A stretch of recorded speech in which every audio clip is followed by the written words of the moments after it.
बिस्मिल्लाहिर्रहमानिर्रहीम। अस्सलाम वालेकुम व्यूअर्स। उम्मीद करती हूँ अल्लाह ताला के फजल करम से आप सब खैरियत से होंगे, अच्छे होंगे, बल्कि होंगे नहीं यकीनन अच्छे हैं जो इस वक्त मेरी वीडियो देख रहे हैं। और बाकी वो तमाम अच्छे लोग जिन्होंने अभी तक मेरे चैनल को सब्सक्राइब नहीं किया तो मेरी उनसे रिक्वेस्ट है कि प्लीज़ हमारे चैनल को सब्सक्राइब करें और बेल आइकन को प्रेस करें ताकि हर नई आने वाली वीडियो का नोटिफिकेशन आपको टाइम से मिल जाए। तो चलिए आज की वीडियो स्टार्ट करते हैं। आज की वीडियो में मैं आपके लिए एक डिफरेंट टॉपिक लेकर आई हूँ, लेकिन उससे पहले मैं आपको वाज़ह कर देना चाहती हूँ कि हमारे चैनल का मकसद सिर्फ बच्चों के मसाइल या जिस्मानी अमराज पर बहस करना ही नहीं है, बल्कि इसका मकसद लोगों को मुख्तलिफ शोबों से मुतल्लिक आगाही फराहम करना है। वक्त गुजरने के साथ साथ हम आपके लिए बहुत से दूसरे टॉपिक्स भी वीडियो का हिस्सा बनाएंगे और जिसमें रोज़मर्रा के मसाइल तो शामिल होंगे ही, लेकिन साथ साथ एजुकेशन, इंटरटेनमेंट और इंटरेस्टिंग चीज़ों से मुतल्लिक बहुत सी इन्फॉर्मेशन भी शामिल होगी। इसके अलावा आप कमेंट करके मुख्तलिफ मौज़ूआत से मुतल्लिक अपनी राय का इजहार भी कर सकते हैं, जिनको हम लाजमी तौर पर अपनी वीडियोज़ का हिस्सा बनाते रहेंगे। तो लिहाजा आप हमारे साथ ऐसे ही निभाते रहिए। तो चलिए आज के टॉपिक की तरफ आते हैं। आज मैं आपके साथ कोई टोटके शेयर नहीं करने जा रही हूँ, लिहाजा आज कुछ आपस की बातें होंगी और रोज़मर्रा मसाइल का हल निकालेंगे, वो भी रूहानी तौर पर। जी व्यूअर्स, आज मैं आपके साथ कुछ ख़ास वज़ाइफ शेयर करने जा रही हूँ जिनको अपनी ज़िंदगी का हिस्सा बनाकर आप खुद को यकीनन काफ़ी हद तक पुरसुकून और मुतमईन रख सकते हैं। व्यूअर्स, ये एक बहुत बड़ी हकीकत है कि हमारी ज़िंदगी बेशुमार मसाइल से भरी पड़ी है और इनके हल के लिए कभी कभी इंसान नाजायज़ ज़राइक़ा भी इस्तेमाल करने लग जाता है, हराम और हलाल के फ़र्क को भूल जाता है और ये इसकी तबाही की तरफ इसका पहला कदम होता है। लिहाजा यहाँ वाज़ह हो जाता है कि मसाइल के हल के लिए अमली कोशिश के साथ साथ अपने रब के साथ हमारा रूहानी तौर पर ताल्लुक़ का मजबूत होना भी बहुत ज़रूरी है। इसके बावजूद भी कुछ लोग ज़िंदगी में अक्सर ये गिला करते नज़र आते हैं कि उनकी दुआएं कबूल नहीं होती। खुदा की ज़ात बहुत करीम है, बहुत रहीम है, सुनने वाला है और बेशक सबकी सुनता है, लेकिन कभी कभी व्यूअर्स वो चीज़ जो हम खुदा से मांग रहे होते हैं वो अक्सर हमारे हक़ में बेहतर नहीं होती, या फिर उस चीज़ का हमारी ज़िंदगी में मुनासिब वक्त नहीं होता जिसकी वजह से वो हमें नहीं मिलती। और ये भी हकीकत है कि बाज़ दफ़ा हमारी दुआओं में उतना असर नहीं होता, यानी हमारी इबादत में उतनी आजिज़ी और संजीदगी नहीं होती जो हमारे गुनाहों का बोझ कम कर सके। तो लिहाजा मुसलमान होने की हैसियत से हमें कभी भी मायूस नहीं होना है। जो चीज़ हमारे पास नहीं है या हमसे छिन गई है या हम हमेशा के लिए उससे महरूम हो गए हैं, उसके लिए हमें सिर्फ अल्लाह ताला से दुआ करनी है, गिला नहीं करना, क्योंकि गिला और नाशुक्री बेबरकती को बढ़ा देती है। तो व्यूवर्स, दुआओं की कबूलियत में वज़ाइफ का किरदार बहुत अहम होता है और ये हमारी इबादत का लाज़मी जुज़ है। तो आज इसी चीज़ को मद्देनज़र रखते हुए मैं आपके साथ कुछ वज़ाइफ शेयर करने जा रही हूँ, लेकिन वज़ाइफ से पहले आपको मैं कुछ एहतियातें, कुछ बातें, कुछ चीज़ें, कुछ नसीहतें ऐसी बताने जा रही हूँ कि जिन पर अगर आपने वक्त रहते अमल कर लिया तो ये आपके और हमारे दोनों के हक़ में खैर व जज़ा का बायस होंगी। तो चलिए पहले इन्हें देख लेते हैं। खलूस से नीयत।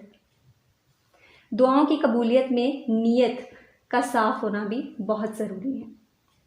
नीयत अच्छी रखें, नीयत साफ़ रखें, दूसरों का बुरा कभी भी ना सोचें। अगर किसी का अच्छा नहीं कर सकते तो उसका बुरा करने का भी आपको कोई हक़ नहीं है। हसद से बचें। फिर आ जाता है सदका और खैरात। सदका और खैरात भी मसाइब को टाल देता है। अब यहाँ पे हम दो तरह के लोगों से मुतल्लिक बात करेंगे। एक वो लोग होते हैं जो साहिब इस्तात हैं, जो बहुत ही आसानी और सहूलत के साथ सदका और खैरात करते हैं और बहुत बड़े बड़े पैमाने पर करते हैं। और दूसरे वो लोग आ जाते हैं जो तंगदस्त हैं, गुर्बत के मारे हुए लोग हैं। और ऐसे लोगों से जब कहा जाता है कि सदका और खैरात करो ताकि तुम्हारे मसाइब दूर हों, ताकि तुम्हारे मसाइल हल हों, तो वो लोग अक्सर ये बात कहते नज़र आते हैं कि हम क्या सदका करें, क्या खैरात करें, हमारे तो खुद खाने के लिए रोटी पूरी नहीं होती, हमारे तो खुद के खर्चे पूरे नहीं होते।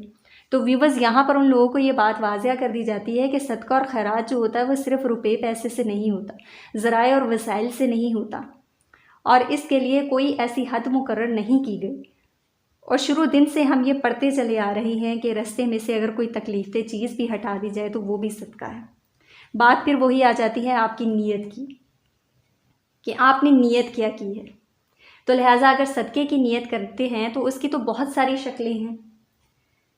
मिसाल के तौर पर बच्चों और बूढ़ों को सड़क क्रॉस करवा दें, किसी मुसाफिर को सही रास्ता बता दें, अगर तौफीक हो तो किसी भूखे को और थोड़ा बहुत खाना खिला दें, کسی پیاسے کی پیاس بجھا دیں۔ اس کے علاوہ اگر آپ تعلیم یافتہ ہیں، اللہ تعالیٰ نے آپ کو تعلیم کی دولت سے نوازا ہے، تو بغیر کسی قیمت کے کچھ وقت کے لیے ضرورت مند بچوں کو پڑھا دیں۔ یہ بھی ایک بہت بڑا صدقہ ہے، یہ بھی صدقے کی ایک شکل ہے۔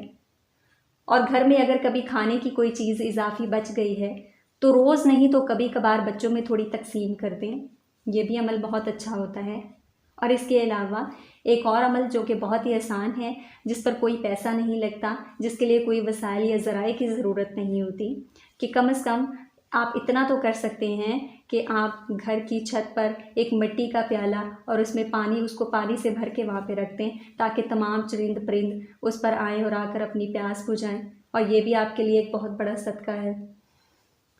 گھر میں خواتین اکثر دالیں پکاتی ہیں تو اس میں سے کیا کریں کہ مٹھی بھر دال نکال لیں، وہ پرندوں کو ڈال دیں، جانوروں کو ڈال دیں، کبھی کبھار تھوڑا بہت باجرا، اور کبھی کبھار یہ بچے جن کے گھروں میں بچے ہوتے ہیں یہ کیک اور رس اور بسکٹ وغیرہ کھا رہے ہوتے ہیں، اکثر بچے ان کو ضائع کر دیتے ہیں، تو کیا اس میں سے نکال کے آپ اور تھوڑا بہت کیک اور رس ان کا چورا وغیرہ کر کے وہ آپ پرندوں کو ڈال سکتی ہیں، تھوڑے سے کچے چاول، مٹھی بھر چاول آپ ڈال سکتی ہیں۔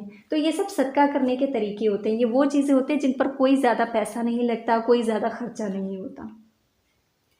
کیونکہ ویورز، یہ ایک حقیقت بات ہے کہ جب آپ یہ پرندوں کو کھانا دیتے ہیں یا جانوروں کو کھانا دیتے ہیں، جب وہ وہاں سے کھانا کھا کے جاتا ہے تو وہ باقاعدہ طور پر آپ کے لیے دعا کرتا ہے کہ یا الہی، اس نے میری بھوک مٹائی ہے، یہ میری بھوک مٹانے کا وسیلہ بنا ہے، تو اس کے رزق میں برکت عطا فرما، اس کے مصائب کو دور فرما۔ تو لہٰذا ویورز، کوشش کریں کہ ان چیزوں کو اپنا معمول بنا لیں۔ یہ چھوٹے چھوٹے سے اعمال ہوتے ہیں، چھوٹی چھوٹی سی چیزیں ہوتی ہیں، اگر آپ ان کا خیال رکھیں گے تو یہ تو ایک تو آپ کی دعاؤں کی قبولیت کا بھی ذریعہ بنتی ہیں۔ اور اس کے علاوہ پھر آپ دیکھیں گے کہ جب آپ یہ کام اگر معمول کے مطابق کرنا شروع ہو گئے ہیں تو آپ کو اپنی زندگی میں ایک بہت بڑی تبدیلی محسوس ہوگی۔ آپ یہ محسوس کریں گے کہ آپ کے کام خود بخود ہوتے چلے جائیں گے، آپ کے راستے خود بخود بنتے چلے جائیں گے، اور چیزیں بالکل ایسے ٹھیک ہوتی جائیں گی جن کے بارے میں آپ نے کبھی سوچا بھی نہیں ہوگا کہ یہ اتنی آسانی اور سہولت کے ساتھ ٹھیک ہو سکتی تھیں۔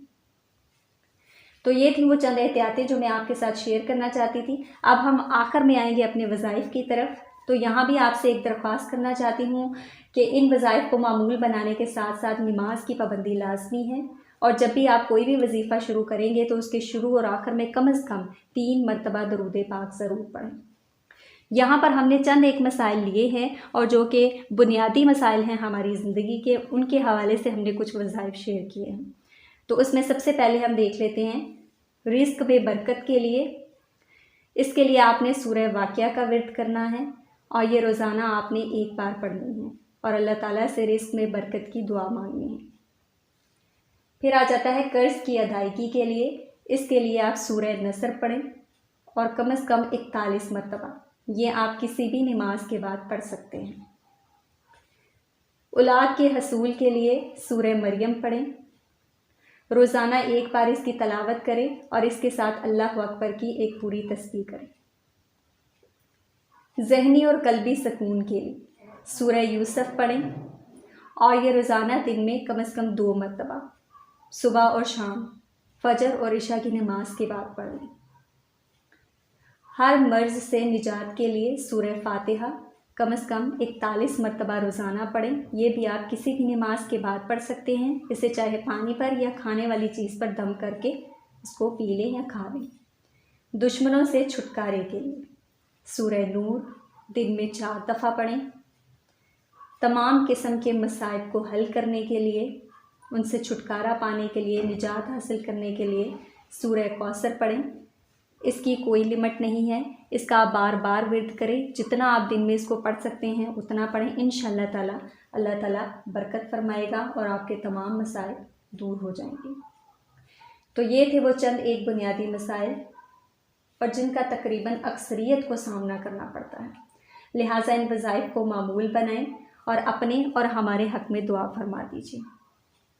امید کرتی ہوں ویورز آج کی ویڈیو آپ کو اچھی لگی ہوگی۔